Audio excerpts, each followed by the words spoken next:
আমি মেরুনেশা চৌধুরী। আমি স্বরচিত কবিতা আমার আবৃত্তি করছি।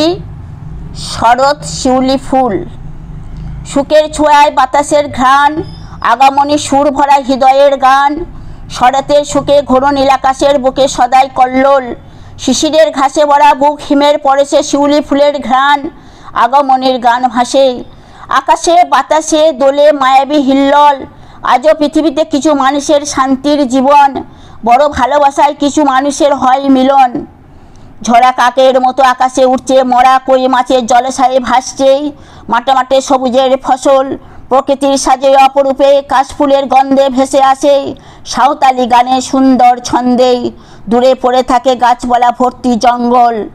ওকে বাঁশি বাজায় রাখাল বালক বুঝি, মিষ্টি মধুর ধ্বনিতে মেঘমল্লার ছুটে যায় সারা পৃথিবীতে চষছে বনানীতে। আবাসিত সিক্ত মল্লিকার বনে মাধুবিলতার ছেয়ে আছে, সন্ধ্যায় বাতি জলে প্রতিটি ঘরে ঘরে। শাকের আওয়াজ কানে মিষ্টি মতো ভালো লাগছে। তুলসী তলায় প্রদীপ নিয়ে মহিলাদের উলুধনু, বড় মসজিদে আজানের কণ্ঠ অপূর্ব মাইকে থেমে থেমে। আল্লাহু আকবার শুনতে বড্ড দারুণ সবাই মুসলিম ঘরে ঘরে। দোয়া দরুদ আজানের আওয়াজে পড়ছে কোরআনের বাণী। নামাজ প্রতিটা পরিবারের সকলে আল্লাহ বা ঈশ্বরের কাছে দোয়া মাগছে দুহাত তুলে, আল্লাহ দরবারে মোনাজত করছে। সুখের ছোঁয়ায় ভাতে বাতাসের ঘ্রাণ, আগামনী সুর ভরা হৃদয়ের গান।